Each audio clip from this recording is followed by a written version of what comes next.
KGF chapter 2 এর প্রায় 4 বছর পর ফাইনালি মুক্তি পেল রকিং স্টার ইয়াশের টক্সিক মুভি। তো স্বাভাবিকভাবেই এই মুভি নিয়ে ফ্যানদের এক্সাইটমেন্ট একদম আকাশ ছোঁয়া। তাই এই উন্মাদনার কথা মাথায় রেখেই অথেন্টিক এক্সপ্লেনেশন নিয়ে এলো টক্সিক মুভির ফুল এক্সপ্লেনেশন। মুভিটার টাইমলাইন একটু কনফিউজিং লাগতে পারে, তবে কোনো ব্যাপার না। টাইমলাইনের সমস্ত কনফিউশন এড়িয়ে একদম সোজা রাস্তায় হেঁটে মুভির মূল কাহিনীতে ঢুকে পড়ি চলুন। মুভির শুরুতেই আমরা 1955 সালের একটা বিশাল গ্র্যান্ড সার্কাসের দৃশ্য দেখতে পাই, কিন্তু আজকের পরিবেশটা অন্যরকম, কারণ আজ এই সার্কাসের শেষ দিন। চারপাশে দর্শকেরা ধীরে ধীরে বিদায় নিচ্ছে। ঠিক এমন সময় আমরা দেখতে পাই নাদিয়া নামের এক অসাধারণ সুন্দরী মেয়েকে। এই সার্কাস মূলত নাদিয়ার নামেই চলে, কারণ সে এখানকার প্রধান শো স্টপার। নাদিয়া তার মেকআপ রুমে বসে তৈরি হচ্ছে, কিন্তু তার চোখ বেয়ে অঝরে জল পড়ছে। ঠিক তখন সেখানে জোকার সেজে আসে নাদিয়ার ছোট্ট ছেলে। ছেলেটি খুব অবাক হয়ে মাকে প্রশ্ন করে সে কেন কাঁদছে এবং সার্কাস কেন বন্ধ হয়ে যাচ্ছে। নাদিয়া তখন কান্না চেপে ছেলেকে বোঝানোর চেষ্টা করে যে তাদের এই জায়গা ছেড়ে চলে যেতে হবে। সে তার ছেলেকে বলে যে খুব তাড়াতাড়ি তার ড্যাডি তাকে নিতে আসছে, তাই সে যেন তার বাবাকে স্বাগত জানানোর জন্য প্রস্তুত হয়। কিন্তু ছেলেটি নাছোড়বান্দা, সে তার মায়ের সাথেই থাকতে চায়। বেশ কিছুক্ষণ চুপ থাকার পর নাদিয়া হঠাৎ করেই চিৎকার করে ওঠে। সে তার ছেলেকে জানায় যে তার বাবা কখনোই তাকে নিজের স্ত্রী হিসেবে মেনে নেবে না, তাই তার জীবন এইভাবেই কেটে যাবে, কিন্তু তার বাবা অবশ্যই তার ছেলেকে নিতে আসবে। এরপরে আমরা দেখতে পাই সার্কাসের বাইরে অনেকগুলো দামি গাড়ি এসে থামে এবং সেই গাড়ি থেকে অত্যন্ত স্টাইলিশ লুকে নিচে নামে রায়া, অর্থাৎ আমাদের মুভির প্রধান চরিত্র ইয়াশ। রায়ার উপস্থিতি টের পাওয়া মাত্রই নাদিয়া যেন তার জীবনের শেষ সিদ্ধান্তটা নিয়ে ফেলে। একেবারে শুনশান সেই সার্কাসের ভেতর দিয়ে নাদিয়া তার জীবনের শেষ এবং সবচেয়ে ভয়ঙ্কর পারফরমেন্স শুরু করে। সে নিজের শরীরের সাথে প্রচুর বোম বেঁধে নেয়, তারপর ফাইনাল স্টেপ হিসেবে বোমের পিন টেনে দেয়, আর চোখের পলকে বিশাল এক ব্লাস্ট হয় এবং পুরো সার্কাস ধুলোয় মিশে যায়। বাইরে দাঁড়িয়ে থাকা সেই ছোট্ট বাচ্চাটা এই ভয়ঙ্কর দৃশ্য দেখে হাসতে থাকে, কারণ সেভাবে এটা হয়তো সার্কাসের নতুন কোনো জাদুর ট্রিক্স। সে তার ড্যাডির সামনে গিয়ে খুশিতে হাততালি দেয় এবং বলে হ্যালো ড্যাডি। কিন্তু এই দৃশ্য দেখে রায়ার ভেতরে যেন রাগের আগুন জ্বলে ওঠে। সে কোনো কথা না বলে রাগে গিজগিজ করতে করতে বাচ্চাটাকে গাড়িতে বসিয়ে সেখান থেকে রওনা দেয়। এরপর রায়া পাহাড়ের রাস্তা ধরে গাড়ি থামিয়ে পাগলের মতো মদ খেতে শুরু করে। এদিকে গাড়ির হ্যান্ডব্রেক না থাকার ফলে বাচ্চাটি ভেতরে থাকা অবস্থাতেই গাড়িটি সোজা গড়িয়ে পাহাড়ের নিচে গভীর খাদে থাকা জলের মধ্যে পড়ে যায়। আর এই সিনের পরপরই স্টোরি আমাদের নিয়ে যায় একদম সোজা ফ্ল্যাশব্যাকে 1947 সালের গোয়া শহরে। দেশ স্বাধীন হলেও গোয়া তখন পর্তুগিজদের আন্ডারে। শহরের আনাচে কানাচে বিভিন্ন মাফিয়া গ্যাং তখনও রাজত্ব করছে। তখনকার সবচেয়ে বড় দুই মাফিয়া হলো ফার্নান্দেজ আর তার বড় ভাই সেবাস্টিয়ান। তারা আপন ভাই হলেও তাদের মধ্যে সম্পর্ক ছিল একেবারে সাপে নেউলে। ফার্নান্দেজ খুব চালাকি করে রায়া নামের এক যুবকের বাবার পুরো সাম্রাজ্য দখল করে নেয়, আর এই বেইমানির চরম প্রতিশোধ নিতে রায়া এবং তার বড় বোন গঙ্গা মিলে ফার্নান্দেজের ছেলেকে খুন করে ফেলে। এখানে একটা জিনিস বলে রাখা দরকার, রায়া আর গঙ্গার শৈশবটা মোটেও সহজ ছিল না। তাদের মা নিজেই তাদের বাবাকে খুন করেছিল, ফলে দুই ভাই বোন প্রায় অনাথের মতোই বড় হয়েছে। বেঁচে থাকার জন্য তাদের একসময় কবর থেকে মৃত মানুষের গয়না চুরি করার মতো কাজ করতে হয়েছে। একটা সময় গঙ্গাকে জোর করে খারাপ পথে ঠেলে দেওয়ার চেষ্টা হয়েছিল, আর সেটা জানার পর রায়া নিজের হাতে সেই মানুষগুলোকে শেষ করে দেয়। এই ঘটনাগুলোই বোঝায় যে কেন রায়ার কাছে গঙ্গা মানে শুধু বোন না, পুরো পৃথিবী। গঙ্গা যা বলে রায়া সেটাই করে, এটাই তাদের সম্পর্কের অলিখিত নিয়ম। যাই হোক, এদিকে ছেলেকে হারিয়ে ফার্নান্দেজ তখন বাধ্য হয়ে তার বড় ভাই সেবাস্টিয়ানের কাছে সাহায্য চাইতে যায়, কিন্তু সেবাস্টিয়ানের বিশাল ম্যানশনের মেইন গেটেই তাকে আটকে দেয় এলিজাবেথ নামের এক নারী। ওই এলিজাবেথ হলো সেবাস্টিয়ানের সবচেয়ে বিশ্বস্ত লোক এবং তার রক্ষিতা। এলিজাবেথের সাথে তার ছোট ভাই টনিও সবসময় ছায়ার মতো থাকে। ফার্নান্দেজ এলিজাবেথকে জানায় যে সে তার ভাইয়ের সঙ্গে কোনো ঝামেলা চায় না, শুধু তার ছেলের শেষকৃত্যে যেন সেবাস্টিয়ান উপস্থিত থাকে সেই আমন্ত্রণ জানাতে সে এসেছে। এরপর আমরা দেখতে পাই মুভির সেই বিখ্যাত গোরস্থানের সিন। ফার্নান্দেজ তার ছেলেকে কবর দিচ্ছে। চারপাশের পরিবেশ একদম শান্ত এবং থমথমে। পুরো গোরস্থানের মেইন গেট লক করে দেয়া হয়েছে যাতে বাইরের কেউ ভেতরে ঢুকতে না পারে। আর ঠিক তখনই সেই আইকনিক এন্ট্রি ঘটে। একটা পুরনো ট্যাক্সি এসে সোজা গেটে ধাক্কা মারে। ট্যাক্সি থেকে একজন বয়স্ক লোক নেমে চারিদিকে বোমা ফিট করে দেয় এবং গাড়ির ভেতরে বসে থাকা রায়া এমন কিছু একটা করে যার ফলে চোখের পলকে এক বিশাল ব্লাস্ট হয়। পুরো গোরস্থানে তখন রীতিমতো তোলপাড় শুরু হয়ে যায়। এরপর সেখানে এন্ট্রি নেয় গঙ্গা এবং তার পুরো গ্যাং। তারা ফার্নান্দেজের লোকজনের ওপর বৃষ্টির মতো গুলি চালাতে শুরু করে। এক পর্যায়ে ফার্নান্দেজের লোকজন যখন গঙ্গার উপর ভারী পড়তে শুরু করেছে, ঠিক তখনই সুপার হিরো ল্যান্ডিং এর মতো এন্ট্রি নেয় আমাদের মুভির হিরো রায়া। জাস্ট ভাবুন, থিয়েটারে এই সিনটা চলার সময় দর্শকেরা কি পরিমাণ সিটিতে ফাটিয়ে ফেলেছে। রায়ার অ্যাকশন এখানে একদম জন উইকের মতো ব্রুটাল আর ফাস্ট।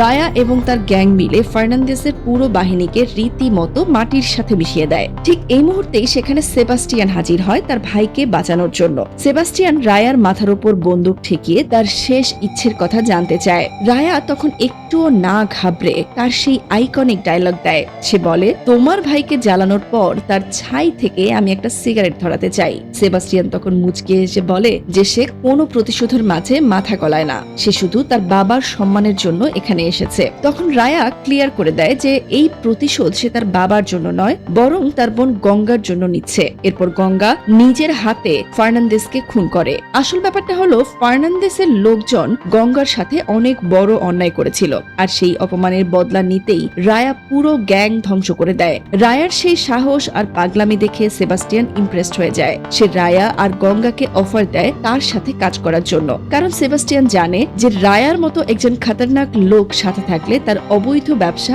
আরো দ্রুত ছড়িয়ে পড়বে। রায়া এবং গঙ্গা তার এই প্রস্তাবে রাজি হয়ে যায়। এরপর রায়া সেবাস্টিয়ানের হয়ে কাজ করতে শুরু করে। সেবাস্টিয়ানের ব্যবসা যত বাধা ছিল, রায়া সেগুলোকে একা হাতে পরিষ্কার করে দেয়। সেবাস্টিয়ান ধীরে ধীরে গোয়ার সবচেয়ে পাওয়ারফুল মানুষে পরিণত হয়। কিন্তু রায়ার এই উত্থান দেখে এলিজাবেথ এবং তার ভাই টনি ভেতরে ভেতরে জ্বলতে শুরু করে। এদিকে মুভিতে এন্ট্রি নেয় সেবাস্টিয়ানের অহংকারী মেয়ে রেবেকা। রেবেকা এমন এক মেয়ে যে টাকার গরমে কাউকে পাত্তাই দেয় না, কিন্তু রায়ার রাফ অ্যান্ড টাফ অ্যাটিটিউড দেখে রেবেকা প্রথম দেখাতেই তার প্রেমে পড়ে যায়। রেবেকা আর রায়া ধীরে ধীরে একে অপরের খুব কাছাকাছি চলে আসে এবং তাদের এই সম্পর্কের কথা পুরো শহরে ছড়িয়ে পড়ে। যাই হোক, টনি আর এলিজাবেথ বুঝতে পারে যে রায়া যদি এইভাবে সেবাস্টিয়ানের ডান হাত হয়ে থাকে, তবে তারা কখনোই সেবাস্টিয়ানের জায়গা নিতে পারবে না। তাই তারা এক বিশাল মাস্টার প্ল্যান তৈরি করে। তারা প্ল্যান করে যে শহরের একটা বিশাল সার্কাস শোতে তারা সেবাস্টিয়ানকে খুন করবে। এই সার্কাসেই নাদিয়া নামের এক অসাধারণ সুন্দরী মেয়ে শো স্টপার হিসেবে পারফর্ম করে।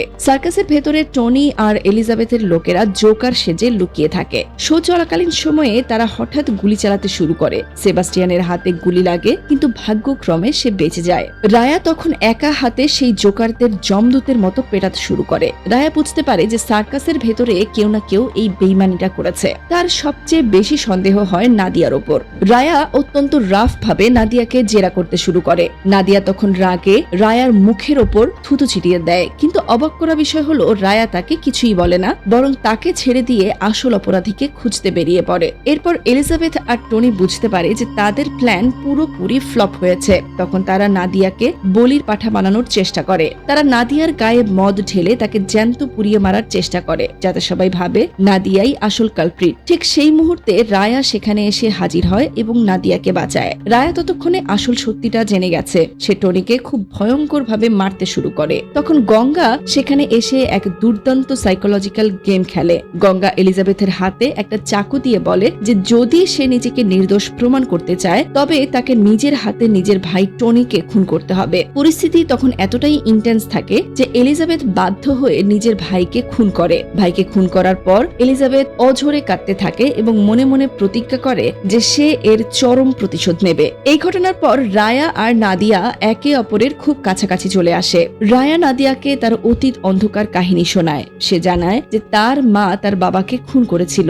এরপর তারা পুরোপুরি অনাথ হয়ে যায়। গঙ্গা তাকে বড় করার জন্য গোরস্থান থেকে লাশ চুরি করা থেকে শুরু করে মানুষের অনেক লাঞ্ছনা সহ্য করেছে। এমনকি এক পর্যায়ে কিছু লোক গঙ্গাকে জোর করে খারাপ পেশায় ধাবিত করতে চেয়েছিল। তখন ছোট্ট রায়া সেই লোকগুলোকে খুন করে তার বোনকে বাঁচায়।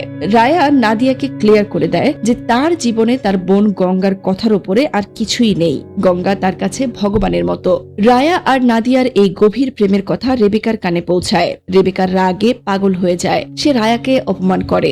গঙ্গা তখন রায়াকে বোঝানোর চেষ্টা করে যে রেবেকাকে বিয়ে করাটা তাদের গ্যাংয়ের ফিউচারের জন্য কতটা জরুরি। রায়া গঙ্গার কথা মেনে নিয়ে রেবেকাকে বিয়ের জন্য রাজি হয়। কিন্তু ঠিক বিয়ের দিন সেবাস্টিয়ান জানতে পারে যে নাদিয়া প্রেগন্যান্ট এবং তার পেটে রায়া রায়ার সন্তান। সেবাস্টিয়ান তখন রায়াকে হুমকি দেয় যে সে নাদিয়া এবং তার অনাগত সন্তানকে খুন করবে, কারণ এটা তার মেয়ের জন্য এক বড় অপমান।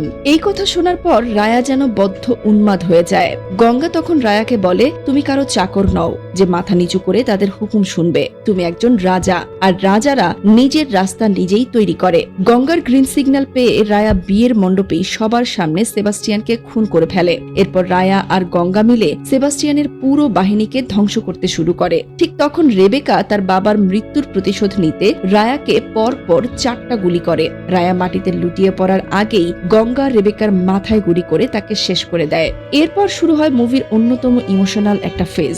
গঙ্গা আহত রায়াকে নিয়ে সেখান থেকে পালাতে থাকে, কিন্তু এলিজাবেথের বিশাল বাহিনী তাদের তাড়া করে। গঙ্গা বুঝতে পারে যে তারা দুজনে একসাথে কোনোভাবেই পালাতে পারবে না, তাই সে রায়াকে এক বিশ্বস্ত লোকের সাথে পাঠিয়ে দেয় এবং সে নিজে একা বিশাল বাহিনীর সামনে বুক চিতিয়ে দাঁড়ায়। গঙ্গা অনেক লড়াই করার পর এলিজাবেথের হাতে ধরা পড়ে যায়। এলিজাবেথ তখন নাদিয়াকেও সেখানে ধরে নিয়ে আসে। এলিজাবেথ এক চরম সাইকোলজিক্যাল প্রতিশোধ নেয়। সে নাদিয়ার হাতে বন্দুক দিয়ে বলে, যদি নাদিয়া গঙ্গাকে খুন না করে তবে এলিজাবেথ নাদিয়ার পেটের সন্তানকে নষ্ট করে দেবে। গঙ্গা তখন নাদিয়াকে চিৎকার করে বলে, তুমি আমাকে গুলি করো, তোমার ভেতরের সন্তানটা আমার ভাইয়ের বেঁচে থাকার একমাত্র কারণ। রায়াকে নতুন জীবন দাও। বাধ্য হয়ে নাদিয়া ট্রিগার চাপে এবং গঙ্গা মারা যায়। আসলে এলিজাবেথ চেয়েছিল রায়া যেন সারা জীবন নাদিয়াকে ঘৃণা করে, সে যেন কখনোই নাদিয়াকে মন থেকে আপন করতে না পারে। এলিজাবেথ জানতো যে রায়া যখন জানবে নাদিয়া তার বোনকে খুন করেছে, তখন রায়া আর কখনোই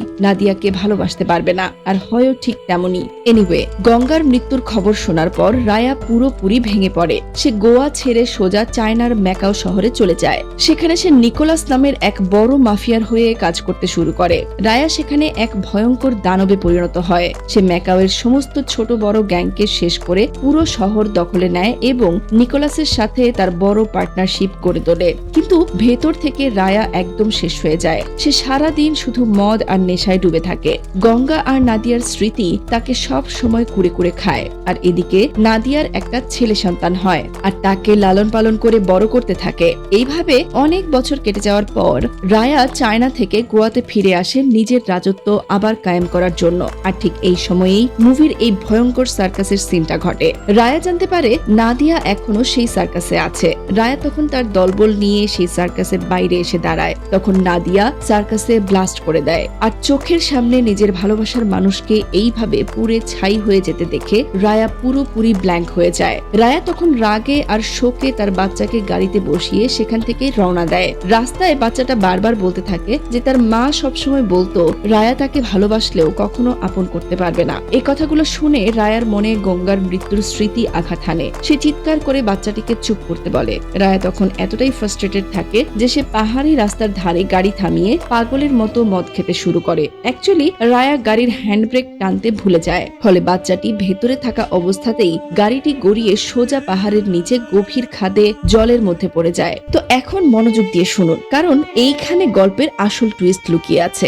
রায়া সোজা জলের মধ্যে ঝাঁপ দেয় তার ছেলেকে বাঁচানোর জন্য, কিন্তু বাস্তবতা হলো গাড়ি যখন পাহাড় থেকে খাদে পড়ে তখন রায়ার ছেলে জলের নিচে গাড়ি থেকে না বের হতে পেরে সেখানেই মারা যায়। রায়া তাকে বাঁচাতে পারেনি। নিজের চোখের সামনে নিজের ছেলেকে মরতে দেখে রায়ার ব্রেইন সেই ভয়ঙ্কর ট্রমাটা নিতে পারেনি। তার মনে এক চরম অপরাধবোধ জন্ম নেয়। সে নিজেকে সান্ত্বনা দেওয়ার জন্য অবচেতন মনে বিশ্বাস করতে শুরু করে যে তার ছেলে বেঁচে আছে এবং তাকে জল থেকে সে উদ্ধার করেছে। রায়া হ্যালুসিনেশন দেখে যে বাচ্চাটি ফিরে এসেছে এবং রায়া রাগের মাথায় তার দিকে বন্দুক তাক করে তাকে তাড়িয়ে দিচ্ছে, কিন্তু বাস্তবে সেখানে কেউ ছিল না। রায়া ফাঁকা জায়গাটাতে বন্দুক তাক করে দাঁড়িয়েছিল। এরপর সময় আরো এগোতে থাকে। রায়া গোয়াতে তার সাম্রাজ্য শক্ত করে। একদিন রায়ার ক্যাসিনোতে সবকিছু হারিয়ে এক লোক আত্মহত্যা করে। সেই লোকের মেয়ে মেলিসা নিজের গায়ে বোম বেঁধে রায়াকে খুন করতে আসে, কিন্তু রায়া তো মৃত্যুকে ভয় পায় না। সে খুব কুল ভাবে মেলিসাকে বাঁচায় এবং বোমটা বাইরে ফেলে দিয়ে আসে। এই ঘটনার পর মেলিসা রায়ার প্রেমে পড়ে যায়। তারা একসাথে থাকতে শুরু করে এবং তাদের একটা ছেলে হয় যার নাম তারা রাখে অ্যাডাম। কিন্তু রায়ার এই সাজানো সাম্রাজ্যে হঠাৎ করেই এক অদৃশ্য সাইক্লোন আঘাত হানে। টিকেট নামের এক ভয়ঙ্কর ইয়াং কিলার রায়ার গ্যাংয়ের উপর আক্রমণ করতে শুরু করে। এই টিকেট অত্যন্ত নির্দয় এবং সাইকো টাইপের একজন গ্যাংস্টার। সে একের পর এক রায়ার ক্যাসিনোগুলো উড়িয়ে দেয়। রায়া নিজের মনে মনে বিশ্বাস করতে শুরু করে যে এই টিকেট আর কেউ কেউ নয়, সে হলো নাদিয়া আর রায়ার সেই ছেলে যাকে রায়া ছোটবেলায় তাড়িয়ে দিয়েছিল। রায়া ভাবে টিকেট তার মায়ের মৃত্যুর জন্য রায়াকে দায়ী করে এবং রায়ার পুরো লেগেসি ধ্বংস করার প্রতিজ্ঞা করেছে। টিকেট শুধু রায়ার ব্যবসায়ী নষ্ট করে না, সে ম্যাকাওয়ের সেই মাফিয়া নিকোলাসের ছেলেকেও খুন করে, যার ফলে নিকোলাস রায়ার উপর প্রচন্ড ক্ষিপ্ত হয়ে ওঠে এবং রায়াকে মারার জন্য গোয়াতে লোক পাঠায়। এরপর একদিন টিকেট রায়ার ছেলে অ্যাডামকে কিডন্যাপ করে এক বরফে ঢাকা পাহাড়ে নিয়ে যায়। রায়া পাগল প্রায় হয়ে সেখানে ছুটে যায়। বাপ আর ছেলের মধ্যে শুরু হয় এক মারাত্মক hand to hand fight. Raya যতই শক্তিশালী হোক না কেন, সে টিকেটকে প্রাণঘাতী কোনো আঘাত করতে পারে না, কারণ সে মনে মনে ভাবে এটা তার আর নাদিয়ার ভালোবাসার নিদর্শন। টিকেট চিৎকার করে রায়াকে বলে, তোমার কারণেই আমার মা মারা গেছে, তোমার জন্যই আজ তোমার বোন বেঁচে নেই। রায়া তখন জিজ্ঞেস করে সে কি চায়। তখন টিকেট বলে সে শুধু তার বাবাকে চায় আর কিছুই না। কিন্তু রায়া টিকেটের কাছে ক্ষমা চেয়ে যখন তাকে চলে যেতে বলে, তখন রাগের টিকেট রায়ার উপর গুলি চালায় এবং রায়া মাটিতে লুটিয়ে পড়ে। আর এরপরই মুভির সেই মাইন্ড ব্লোয়িং টুইস্টটা আমাদের সামনে পরিষ্কার হয়। আমরা দেখতে পাই রায়ার ছোট ছেলে অ্যাডাম দৌড়াতে দৌড়াতে সেখানে আসে এবং ড্যাডি ড্যাডি বলে ডাকতে থাকে। রায়া চোখ খুলে দেখে তার গায়ে কোনো গুলির আঘাত নেই। সে যখন তার ছেলের দিকে তাকায় তখন সে দেখতে পায় অ্যাডামের জায়গায় টিকেট দাঁড়িয়ে আছে এবং পরক্ষণেই সেটা আবার অ্যাডাম হয়ে যায়। এতদিন ধরে টিকেট নামের যেই ছেলেটা রায়ার ক্যাসিনো ধ্বংস করছিল, নিকোলাসের ছেলেকে খুন করছিল, এইসব আসলে কেউ করেনি, রায়া নিজেই করেছিল। সে তার অপরাধ বোধের ঘোরে টিকেট সেজে নিজের সাম্রাজ্য নিজেই ধ্বংস করছিল।